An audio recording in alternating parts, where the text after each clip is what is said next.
فقيه ابو الليث سمرقندی رحمت الله علیه په تنبیه الغافلین کې ذکر کړی چې یو حکیم ویلی دی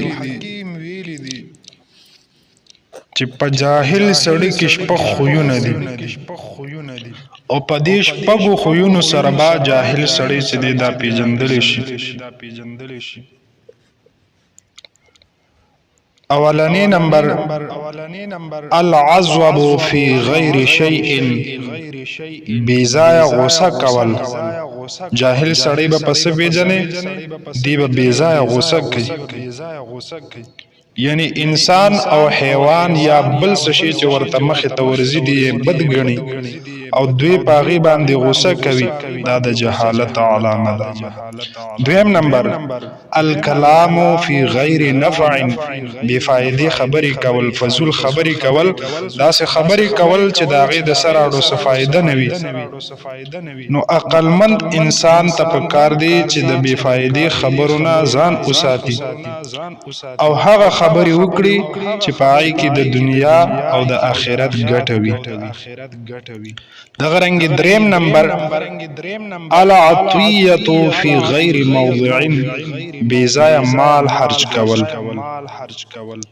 بیځایه مال ورکول، خپل مال داسې چاته ورکوي چې دته په هغې کې څه اجر او ثواب نه وي، نو دا هم د جهالت علامه ده. په دې سره جاهل سړی چې دی دا پیژندلی شي.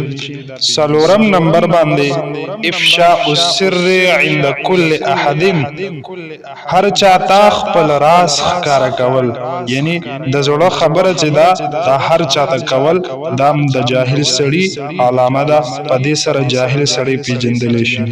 پنځم نمبر باندې الثقة بكل انسان، په هر چا باندې اعتماد کول او هر چا باندې باور کول، دا هم د جاهل سړی علامه ده. دغه رنګ شپږم نمبر باندې الله یعرف الصدیقة من عدوه، خپل دوست او دشمن نه پیژندل. دته دا پته نه لګي چې زما دوست کم یو دی او زما دشمن کم یو دی. نو انسان ته پکار دی چې د خپل دوست وپیژني، خپل دشمن وپیژني. دوست هغه دی چې تا ته د خیر خبره وکړي او چې د خیر خبره درته کوي نو هغه خبره منل. دشمن دی هغه دی چې ستا د نقصان خبره کوي، داسې خبره تاته وکړي چې په دنیا کې هم ستا دپاره د نقصان سبب ګرځي او په آخرت کې هم. نو دغه ستا دشمن دی او د دې نه ځان ساتل. نو اولنی دشمن زمونږ شیطان دی، اولنی دشمن شیطان دی. پکار ده چې شیطان انسان ته کوم حکم کوي د کوم کار، نو د هغې نه ځان ساتل.